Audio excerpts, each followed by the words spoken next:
Yabasuje mu izina rya Yesu Kristo, ni Bosco ndagarutse, turi kuri The Book TV, turi mu kanya k'ikiganiro gitoya cyo kwintroduza ibindi biganiro bibiri ngiye gutangira. Kimwe nzagikomeza muri iyi weekend, ikindi nzagitangira mu cyumweru gitaha.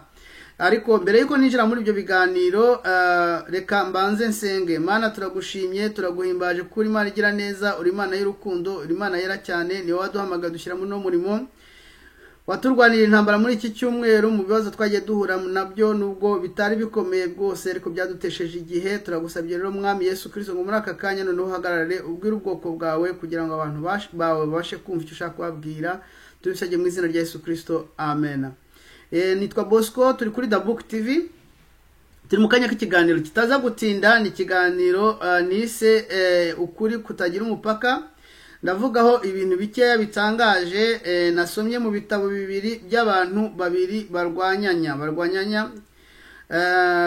Hanyuma nindangiza turasubiza ikibazo cy'umuntu wambajije, ariko ni ikibazo abantu benshi muri kwibaza ndabizi.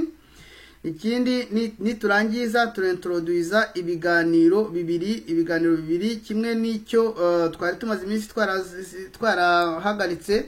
Ikindi ni ikiganiro gishyashya tugiye gutangira mu cyumweru gitaha. Ubwo rero muri makeya ntatinze, reka mbanze suhuza abantu. Ndasuhuza abantu bari mu Rwanda bumva ururimi rw'ikinyarwanda, abari i Burundi, abari muri Tanzania, abari muri Repubulika Iharanira Demokarasi ya Kongo, abari muri Kenya, abari mu Bugande, abari i Burundi nabavuze. Ndasuhuza kandi inshuti zanjye ziri muri Mozambique, iziri muri Malawi, iziri muri Zambia.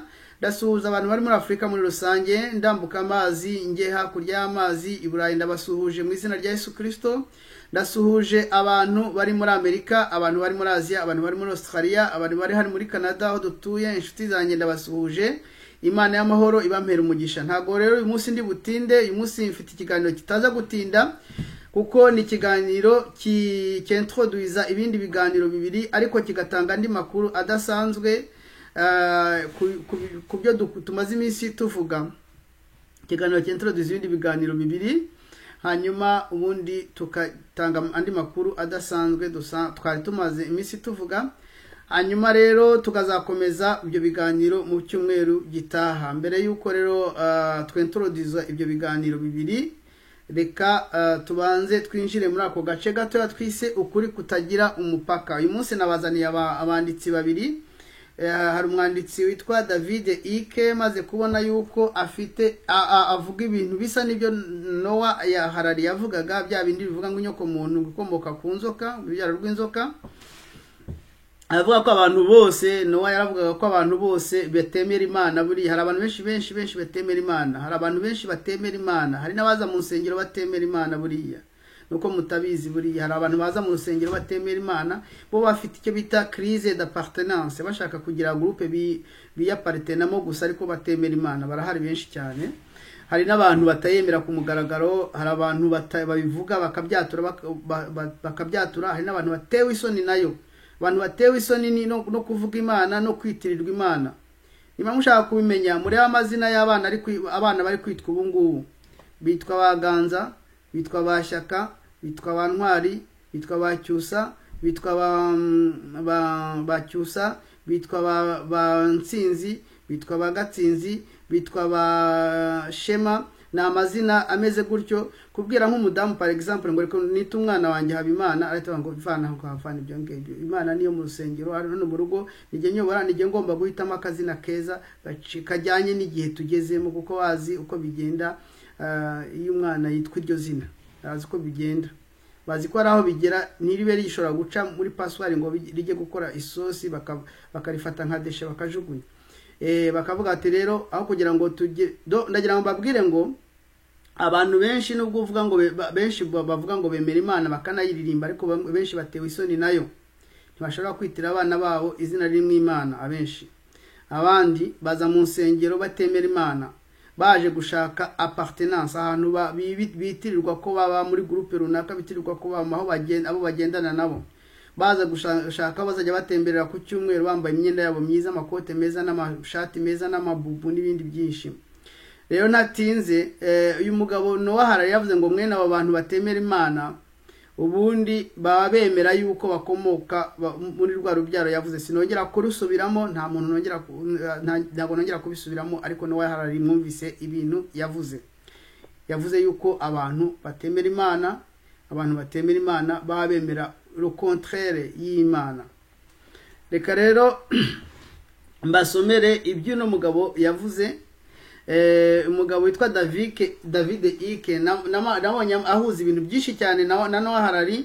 Subira kugura ikindi gitabo cye ko mfite ibindi bitabo bye bibiri, ntabwo mbisoma ngo mbirangize kuko ni umuntu asoma mu tuntu duce agenda atanze information nyinshi cyane kandi bisaba kugenda uzisoma ukareba naho yazikurangiye ukajya kuzishaka. Ntabwo rero nababwira ngo nukugenda ngo nzabasobanurira iki gitabo nyirangize ni kinini cyane, murabona ukuntu kingana, gifite page nyinshi cyane, page 827. Ntabwo nababwira ngo nzayisoma ngo nyirangize nk'abantu bambwira ngo nibasirezimira igitabo cyitwa Intambara Ikomeye, ntabwo bishoboka. Ni igitabo nacyo gitanga information nyinshi cyane, ntabwo nagisoma ngo nyirangize ngo ntibarezimire, ntibishoboka. Rero nari ndi kubabwira rero ngo ngiye kubereka ibintu David yanditse, kandi David arwanya aba bantu bari muri gouvernement mondiale, arabarwanya cyane. Nindangiza ndabereka n'ibintu atari yanditse. David muri iki gitabo cyitwa la race humaine lève-toi, race humaine lève-toi, nubango munyoko muntu haguruka, wirwaneho, niko yashaka kuvuga.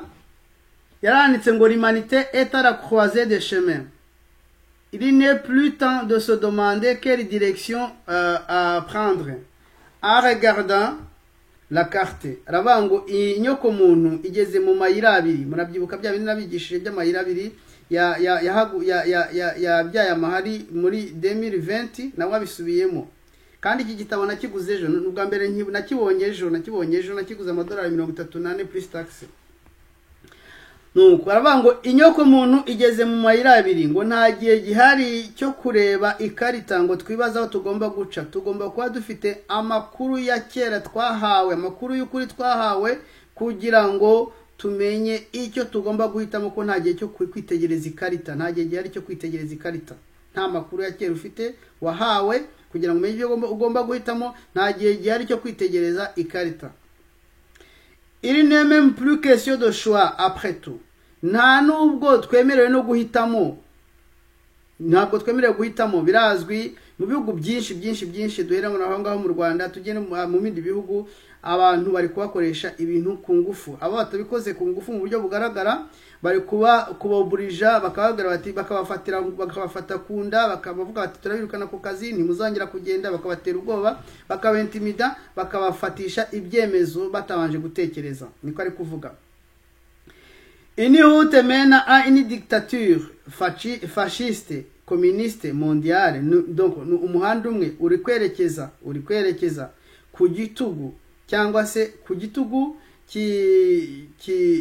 kiyowe n'abantu bakeya batwaza abantu igitugu, babahemukira, babayoboza urusuti, kandi bakabateraniriza hamwe kugira ngo babahe conditions zimwe, niyo bita communisme mondiale. Bya bindi nababwiye, kubagaburira kimwe, kubafata kimwe, abantu bakamera nk'amatungo y'abandi bantu. Ati ni route mena dictature fasciste communiste mondiale qui va contrôler nos vies et nos pensées. Iyo dictature izagomba gutwara kujya hejuru y'ibitekerezo byacu, kuyobora ibitekerezo byacu n'ubuzima bwacu. Uwundi muhanda n'uwo aravuga ngo l'autre s'ouvre sur la liberté et peut offrir un potentiel jusqu'à jamais expérimenté dans le monde que nous le connaissons. Aravuga ngo kandi uyu David Icke ntabwo yemera Imana, ariko ibintu yarabihishuriwe. Wumva ukuntu Imana iri kudutangatanga. Imana iri gukoresha n'abantu bari basanzwe batayemera, ariko ikabafata kubera ubwonko bwabo yabahaye, ikabafata mpiri, ikabandikisha ibintu nk'ibi ngibi kandi bakabivuga. Akavuga ngo uwundi muhanda ngo werekeza ku kwishyira kwizana, kandi ngo uzatanga ngo tuzabona ibyiza tutigeze tubona muri iyo monde tugiye kwinjiramo, ngo tuzabona ibyiza tutigeze tubona, ngo muri iyi si twamenye mbere. Niko ari kuvuga. Akibaza utubazo tubiri, ngo ngo dur choisir, n'est-ce pas? Akavuga ngo ese ngo birakomeye mwumvise iyo mihanda ibiri, umwe urajyana kuri dictature fasciste communiste mondiale, igitugu kizadutwaza igitugu kikatuteranirizamwe kikatugaburira nk'amatungo cyangwa kikadufata nk'amatungo, hanyuma kikakontrola ibitekerezo byacu, kigakontrola ibitekerezo byacu n'ubuzima bwacu. Uwundi ukayerekeza muhanda, akayerekeza ahantu aho tuzabona uburenganzira bwo kwishyura ukizana, tukabona ibyiza tutigeze tubona kuva muri iyi si turimo. Akavuga ati ese ni biragoye guhitamo. Ndi kugenda n'interpreta uko yanditse. Ese biragoye guhitamo? Ati guhitamo hagati ya prison, choisir entre une prison et un paradis. Est-ce que c'est difficile de choisir entre une prison et un paradis? Ni ibintu bikomeye guhitamo hagati y'uburoko na paradiso. Ni ibintu bikomeye guhitamo. Akandika agasoza bango oh là là, que de décision. No kuvuga ngo mbega ibyemezo abantu bari gufata. Ari gutangarira ibyemezo abantu bari gufata. Ari gutangarira ibyemezo abantu bari gufata. Nyuma yo kumva yuko imihanda ibiri tugeze mu mayira abiri, inzira imwe yerekeza kuri dictature fasciste communiste mondiale, ku gitugu kizadutwaza igitugu kikaduteraniriza hamwe nk'inyamaswa, kikayakica abo kishatse, kikakiza abo gishatse, hanyuma kigakontrola ubuzima bwacu n'ibitekerezo byacu, n'undi muhanda werekeza ku byiza tutigeze tumenya muri iyi si, ariyo yise paradis. Akavuga biragoye guhitamo hagati ya paradiso na prison, biragoye guhitamo. Agatangarira amadecision abantu bari gufata. Iyo ni David Icke, ni igitabo cye ni kinini cyane ntabwo nakinjiramo, ariko mwumve noneho atari ibyo yavuze, mwumve atari ibyo yavuze.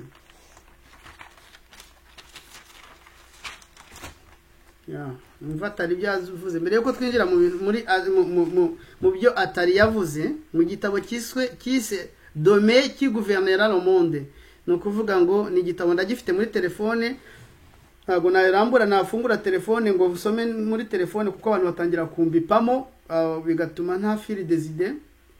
Abantu batangira kunyereza mu message iyo telefone yagifunguye, bigatuma nta fil des idées.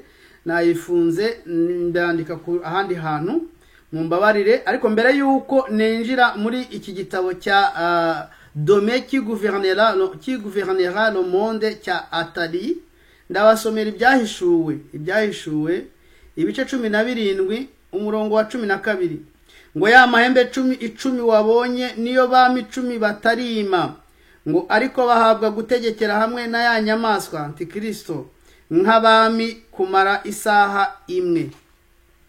Kongere dusubiremo, ya mahembe 10 wabonye niyo bami 10 batarima, ariko bahabwa gutegekera hamwe na ya nyamaswa Antikristo nk'abami kumara isaha imwe.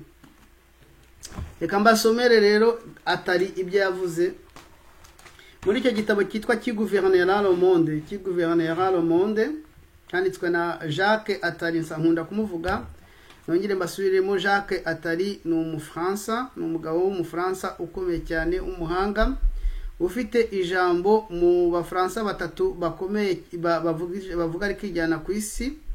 Akaba ari mu bantu 100 bavuga rikijyana ku isi. No yabaye mu conseiller wa Mitterrand, conseiller wa Mitterrand ukomeye, hanyuma ni ushyira aba president mu France. Ibyo narivuze ubushize n'ubu ngubu ndacyabivuga. Ikindi cya kabiri ni umuntu bise umufuturologue. Futurologue ni umuntu umenya kuprediza, kuvuga ibintu bizaza muri fitire, ariko suko we aba yabihishuriwe, ahubwo ari mu babipanga, akaza akabivuga. Reka rero mwumva ibyo yanditse ngo Dome qui gouvernera le monde, bisobanura ejo ninde uzabuyoboye isi. Nibuke rya jambo ngo abami 10 bahabwa kwima, abami 10 batarima bahabwa kwima, kandi ngo bategekana na ya nyamaswa kumara isaha imwe. Ibyo atari kuvuga ari kuvuga ngo muri isaha imwe isigaye qui va gouverner le monde. Demain qui va gouverner le monde pendant 1 heure, c'est la Bible. Atari azi Bibiliya cyane, bari abahungu babazi Bibiliya cyane, nongere mbasobanuriye ni atayizi bafite aba specialiste muri bo hamwe abadokiteri muri theologie, abadokiteri mu bintu byose muri kano biblique, abadokiteri mu bintu byose bijyanye na Bibiliya, kandi bakora kurenza abadokiteri dufite mu buryo bw'umwuka, mu buryo bw'isengero n'ibindi byose. Aravuga rero ati muri iyo saha imwe yejo hazaza ninde uzawuyoboye isi. Ati ça sera un gouvernement mondial, il y aura un gouvernement mondial, hazaba ari gouvernement y'isi yose.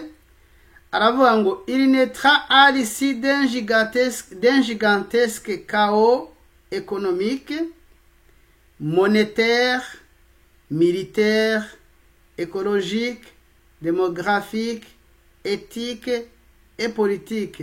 Ngiyo gouvernement mondial ngo izavukira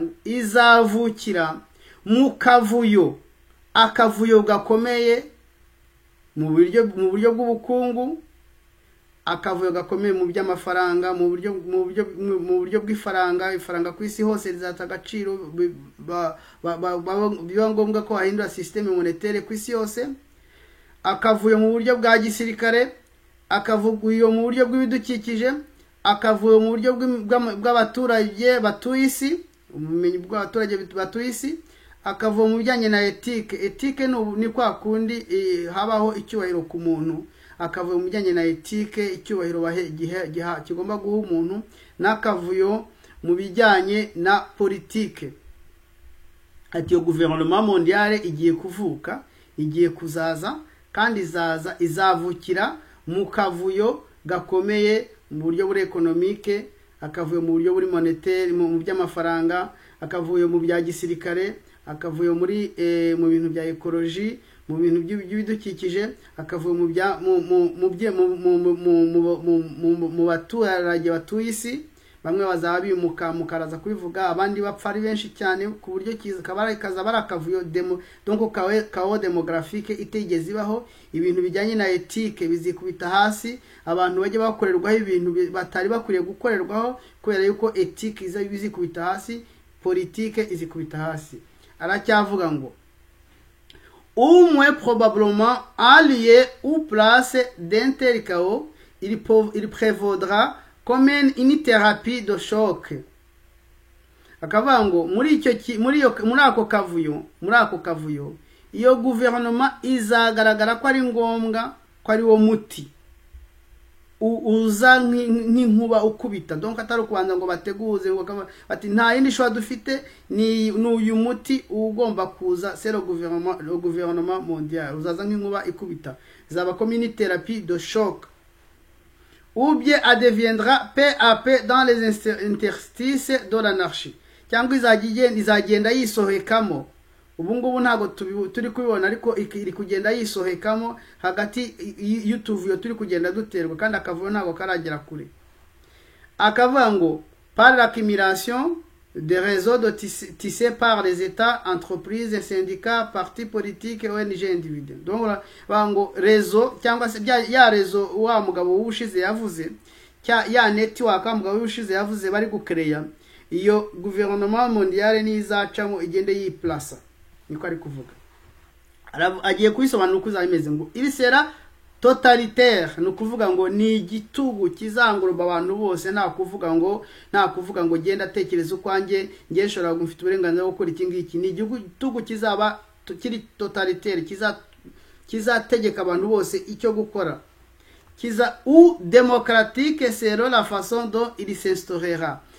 Iyo avuze ngo ubu démocratique sera la façon dont il s'instaurera, no kuvuga ngo ni nko kubabwira ngo ariko nanone bizasa nka demokarasi mu buryo izinstoramo. Kuko wa mugabo w'ubushize Noah yaravugaga ngo tuzakora ku buryo twinjire mu mutwe wanyu, ibintu tujye tubibakoresha nk'aho mubishaka. Tubabwire nimwe mwabihisemo bino, niwe wahisemo kujya kwiyahura, niwe wahisemo kujya gukubita uriya, niwe wahisemo kugira gute, niwe wahisemo gukora ibi ngibi, niwe wahisemo gukora ibi ngibi, bizaba bisa ari totalitaire ariko ame muta démocratique c'est la façon dont il s'instaurera. Nibuka ibyo wa mugabo yavuze kumbeba, ibintu abantu bazaba babikora babishaka bise nk'ari demokarasi ariko ari inyuma ya ari totalitaire, ari igitugu gikomeye cyane. Akabangwire intelligent de penser avant d'être pensé pour lui. Ati ni ngombwa ko twe dutekereza kuyitekereza mbere yuko idutekerereza. Ariko ibyo ari kuvuga n'ukuyobya amarari, ibyo ari kuvuga ni nko kwiyerurutsa byamaze kurangira. Ils ont déjà pensé pour nous. Un chaos polisa ahangaha na abantu bajya bibaza bizaba bimeze bite, agiye kubisobanura ukuntu bizaba bimeze. Izaba ari chaos polycentrique, no kuvuga ngo twebwe dushaka gutekereza ngo izaba ari intambara cyangwa se ibibazo biri ahangaha abantu bateranira hariya barwanire hariya. Oya, bazakereya chaos polycentrique, ahantu henshi cyane hagenda havuka imiturumbanyo bakurikije uko situation démographique sociale imeze, havuka imidurumbanyo, ahandi havuka imidurumbanyo, ahandi havuka imidurumbanyo. Uyu ntuzi, uyu atari yigeze kuvuga ko ibintu bashaka gukora c'est la somarisation du monde entier. Sugamere bivuze somarisation du monde entier, no kuvuga ngo reba igihugu cya Somalia, reba isi yose ibaye nka Somalia. Donc umuntu nta gihugu nta gouvernement ntaki, buri muntu arabyuka agafata imbunda karasundi, abandi bagafata abantu bakajya kwambura abantu mu nyanja, igihugu cyose kibaye nka Somalia. Donc ça sera la somarisation du monde, ni kwavuga katari mu kindi gitabo kitari iki ngiki. Alors akabati un chaos polycentrique s'y installera avant de laisser place à un gouvernement mondial. Bazakora ku buryo abaho chaos polycentrique. Ndashaka kuvuga kuri zira mpunzi zavuye mu Bwongereza ziza mu Rwanda, ariko ntacyo ngomba kuzivugaho. Nashatse kuvuga kubo abantu bazava muri Afghanistan 2020 bakakirwa mu impunzi zava muri Afghanistan cyangwa se zarahageze ziri kuza 2020 zikakirwa mu gihugu cya Uganda. Ubu ngubu ntacyo nzivugaho, ariko mu Gifaransa ari byo bita patate chaude. Patate chaude ni ikirayi gishyushye. Ikirayi gishyushye mu kanwa ukakijugunya hakaba undi muntu ufite inzara gatora agakubita mu kanwa nawe kiramutwika. Nicyo shatse kuvuga. Hari umuntu yigeze kubona ndi kuganira kuri ntuzaravuga ngo abona undi muntu ari ashatse kunsubiza mvugisha ukuri kandi ari ahantu atagombye kuvugisha ukuri, avuga ngo runango nanjye nagira ngo mbabwire ngo aba bantu bari kugenda bohereza bavuye muri bira bihugu by'intambara, abantu bajyaga biturikirizaho ibisasu, bavuye muri bira bihugu by'intambara bakabohereza muri region de Grand Lac. Nta kintu nongeyeho. Arakomeza ngo un chaos polycentrique s'y installera avant de laisser place à un gouvernement mondial de marché. Agakomeza ngo c'est-à-dire à des entreprises puissantes et des compagnies d'assurance pour l'essentiel. Ngo za compagnies zikomeye cyane, nabwiye ngo mu bushize twavuze ngo bazaba bafite rintuze amakuru y'abantu yose, niyo bazaba bafite imbaraga zo kuyobora abantu, zo gutanga amategeko akumvirwa. Akabango à la disparition progressive de tout état de droit, à une anarchie explosive, à des inégalités extrêmes, à des migrations majeures, à des guerres régionales d'une grande violence, à des désordres financiers chaotiques. Donc iyo gouvernement izaba ije gukemura ibyo bibazo, izaza iyinstale mu gihe hari abantu bamaze ama entreprise akomeye ari kugenda yakapara le marché, atwara ibintu byose. Ikindi gikomeye, nta etat de droit, yavuze ngo nta etat de droit, nta gihugu kiri kuyoborwa n'amategeko, abantu bari kwikorera ibyo bashaka. Byabaye nka ntuze nka roi de la jungle, ufite imbaraga ari ugenda agakubita undi akamwica. Anarchie no kuvuga ngo nta tegeko, nta muntu n'umwe utanga itegeko. Mwibuke kiriya gihe cyo muri 1994 igihe intera hamwe zafataga Kigali, arizo ziri gutanga amategeko muri Kigali, mu byibuke. yenda abari bariho icyo gihe jewe ntago nari ndi muri Kigali kandi nari ndi umwana abantu barabisobanura bakavuga ngo ibaza umuntu wahoraga imbere yawe atwara imizigo wagucaga imbere atwaye imizigo ukamubona ari uguha amategeko ngo ubungu nije ndi gutanga amategeko kandi akayatanga amategeko afite imbunda. Donc c'est la sommarisation du monde entier ubungu ni bagiye gukora. Noneho zage intambara ibintu byose za désordre za violence zikomeye iyo kao ikomeye niyo gouvernement mondiale izaza ikicara hejuru ikayibwira ngo nigizanye igisubizo kandi babango izaba ari therapie de choc niko uyu mugabo atari avuga ariko mwibuke biri cyo yavuze ngo ni igihe cy'isaha imwe bazahabwa kuyobora igihe ayo mahembe 10 babonye niba 10 batarima bazahabwa kuyoborana na ya nyamaswa antikristo mu gihe cy'isaha imwe. Nagira ngo mbabwire ngo hari abantu bagiye kugurisha ubugingo bwabo kugira ngo bazabashe gusavayivinga isaha imwe bari daro comfort bafite ubungubu cyangwa bazaba bafite bari daro comfort bafite ubungubu cyangwa bazaba bafite. Ntabwo nginjiramo cyane iki ngiki ndakirangije. Aba banditsi babiri bose barahanganye bose bari kuvuga ibintu bimwe kandi mwibuke za nzira ebyiri y'amayira abiri twigeze kwiga mbere.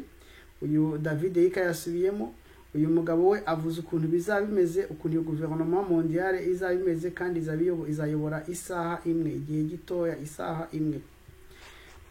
Ntabwo twinjira mu by'isaha imwe ngo tubibare ariko murabizi Bibiliya kwivuga ko kizaba ari igihe cy'imyaka 7 itarenga ni imyaka 7 itarenga hanyuma Yesu akagaruka kwima ingoma y'imyaka 1000. Uzahitamo gutanga ubugingo bwawe kugira ngo ubane n'abo bantu bazayoborana imyaka 7 cyangwa isaha imwe kugira bakarimbukana nabo cyangwa uhisemo Yesu Kristo ukazabana nawe imyaka 1000 kandi ukinjira mu iteka ryose. Akangaka reka nkaveho. Hari abambajije ikibazo gikomeye barambaza bati ibintu wavuze bijyanye na leta zunze ubumwe za Amerika uko bagira Kristo wabo buriya wabivanye hehe kuko buriya biriya bintu wabivanye hehe barabimbajije ariko bamwe bakabimbaza bavuga bati dusubize tubwira aho bivanye abandi bakabimbaza bati turatangaye ntabwo twari tuzi ko ariko bimeze ariko niko bimeze. Iyo avuga Imana ntabwo ari Imana yo mu ijuru bavuga. Iyo avuga Kristo ndavuga abantu bo hejuru bayobora bo hejuru abaturage bo hasi tujuru banyarucari ntago babazi igihugu kirwana n'ikindi kandi nta kimana izabarenganyiriza upfa kubusenga Imana nyamana. Gusa abanyedini bakomeye abanyamadini bakomeye babandi mujya mureba mugafashwa cyane bazi ibyo barimo. Reka mbasomere kuri kintu muri kino gitabo abantu bavuze bati wabivanye hehe. Iki gitabo cyanditswe n'umugabo witwa Simon Cox kitwa Le Symbole Perdu. Nigeze kukivugaho bivuga kuri ku nkota ya Abrahamu bagiye bahererekanya ntabwo nongera kubisubiramo. Le Symbole Perdu décrypté akavuga ngo le guide non autorisé indispensable pour comprendre les faits derrière la fiction. Ibintu turi kubaho mwisi turi kubona mwisi c'est la fiction ariko les faits ibikorwa ni ibihe. Uyu nguyu yaravuze ngo iyi ni imfashanyigisho cyangwa se ni ikintu cyakuyobora kugira ngo usobanukirwe ibintu biba nyuma ya fiction ibintu by'inkuru z'impimbano tugenda tubona amateka y'amahimbano tugenda tubona ni ibihe bintu biba ugomba kubisobanukirwa. Uyu mugabo Simon Cox yanditse igitabo cya Symbole Perdu no kuvuga ngo ikimenyetso cyatakaye. Aravuga ngo ibi bintu biba nyuma y'amarido agiye kubisobanura ariko turasoma akantu gatoya. Turasoma kuri page ya 40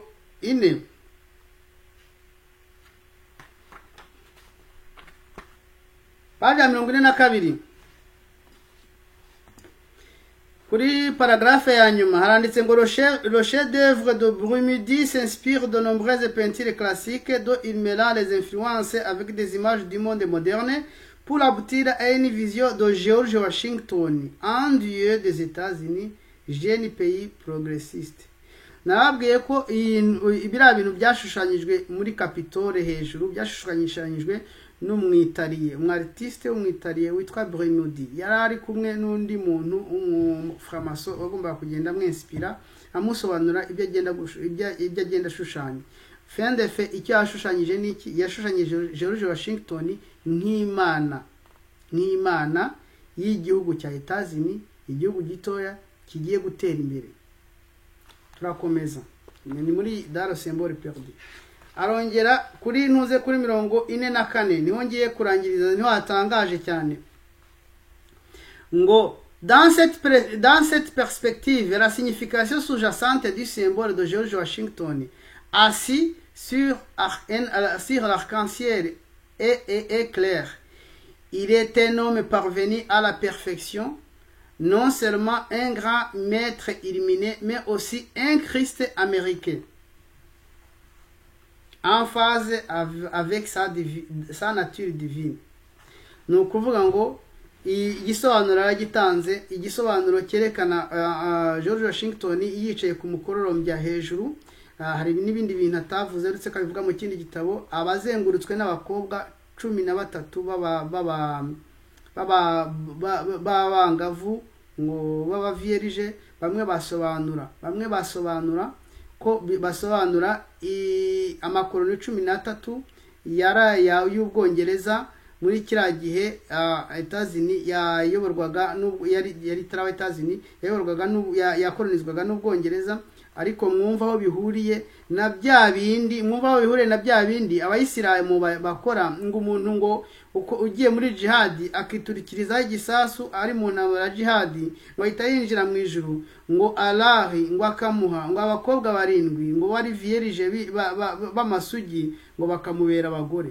Uyu mugabo nawe bamuzengurukije abakobwa 13 b'amasugi ngo bamuzengurutse barangije bakore nyine iyo shusho ye muri Capitole hejuru. Uyu mugabo rero uko abisobanura Simon Cox ibintu uyu mugabo uyu mwartiste wo muri w'umwitari yashushanyije muri Capitole kuri George Washington bisobanura ngo il est un homme parvenu à la perfection, niwe muntu wabashe kugera ku gutungana kuzuye.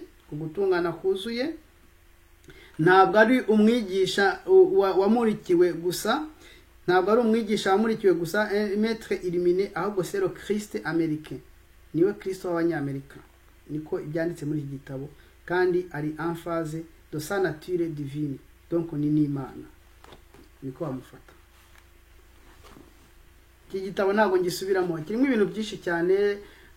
Tubonye umwanya twagigenda tuvunguraho duke, ariko mujye mumenya ibintu nta bantu bapfa gushushanya ibintu uko babonye, cyane dans les armoiries, mu birango by'igihugu. Nta bantu bapfa gushushanya ibintu uko babonye, baba bifite igisobanuro kandi ko babyizera.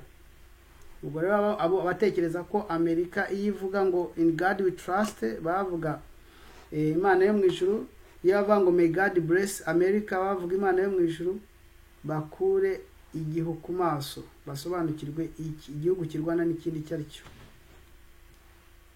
ko kutinda kuri cyo ngicyo. Nagira ngo rero introduise ibindi biganiro kugira ngo ntaza gutinda. Ibiganiro bibiri, ikiganiro cya mbere nicyo kugaruka kwa Kristo, ngiye kugikomeza. Hanyuma ejo tuzagikomeza uko cyari kibeze. Tuzakomeza, hari abagumye kukinyishyuza kandi nibyo rwose ngomba kugikomeza. Kira kiganiro kikazarangira abantu bakamenya amakuru yose ajyanye no kugaruka kwa Kristo. Ikindi kiganiro tuzatangira mu cyumweru gitaha ni kiganiro kuri kabale juive cyangwa se ubupfumu bw'abayahudi. Yavuze kabale mu gifaransa nibyo bita tradition ésotérique. Kabale juive ni tradition ésotérique y'abayahudi, no kuvuga ngo ni ibyahishwe birimwo imihango, birimwo ubupfumu, birimwo imihango, ubupfumu, amakuru yahishwe yo mu bwami bw'umwijima akubiye mu byo bita kabale juive. Ntabwo habaho kabale, ntabwo habaho tradition ésotérique y'abayahudi gusa, haba n'izindi tradition ésotérique. tradition ésotérique y'abayisilamu yitwa Sufi, hakaba tradition ésotérique y'abakristo yitwa Gnose, ya indi yabyaye za evangile y'amavanjili ya Yuda, evangile ya Maria Magdalena, evangile ya Toma, ya indi yabyaye bira bintu byinshi cyane bagenda batwereka ba bantu bavuga by'ubwirukirimbuzi, ni hari abavana bya bintu bakoresha kugira ngo barwanye Bibiliya. Ya yindi yabyaye ibintu byinshi cyane mugenda mwumva abantu bagenda bavuga barwanya Bibiliya, niyo bita Gnose. Ibyo bintu byose, izo tradition ésotérique zose zituruka kwa Satani, ariko nahisemo kuzabaganiza kuri tradition ésotérique yitwa Kabale Juive.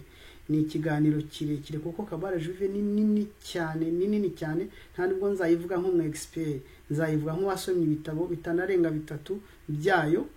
Kandi ni Kabale Juive niyo inspire abantu benshi. Ibyo mubona abantu bandika ibitabo bigakundwa cyane bashaka kuvuga ibintu bikiri gitimitima, abigisha bakiri gitimitima bagenda binspira mu magambo aturuka muri Kabale Juive. Rero tugomba kubisobanukirwa. Ibyo bitabo rero ndabifite uko ari 3, ngomba kubiteraniriza muri document imwe cyangwa se muri presentation imwe, ntabwo nzabasomera uko ari 3, hanyuma nkabasobanura Kabale Juive mu bice 2, mu gice kiri intuze kiri reka no kubyinjiramo cyane mu uyu munsi. Ariko impamvu twahisemo Kabale Juive, impamvu nahisemo Kabale Juive kugira ngo nibasobanurire nuko ibintu byose turi kubamo ni Kabale Juive iri kuyobora isi. Tugomba rero kubisobanukirwa. Kabale y'Abayahudi, ubupfumu bw'Abayahudi nibwo buri kuyobora isi. Hari umuntu wigeze kwandika aravuga, ni Victor Hugo, aravuga ngo ce sont des livres qui gouvernent le monde, les livres qui gouvernent le monde. Ibitabo nibyo biyoboye isi. Ariko ibyo ibitabo gikomeye bemera ko bisomwa bigakundwa n'abantu benshi, byarabaye inspiré n'ubupfumu bw'Abayahudi mu buryo bumwe cyangwa ubundi. Reka mbahe sinye ikomeye cyane. Mwari muzi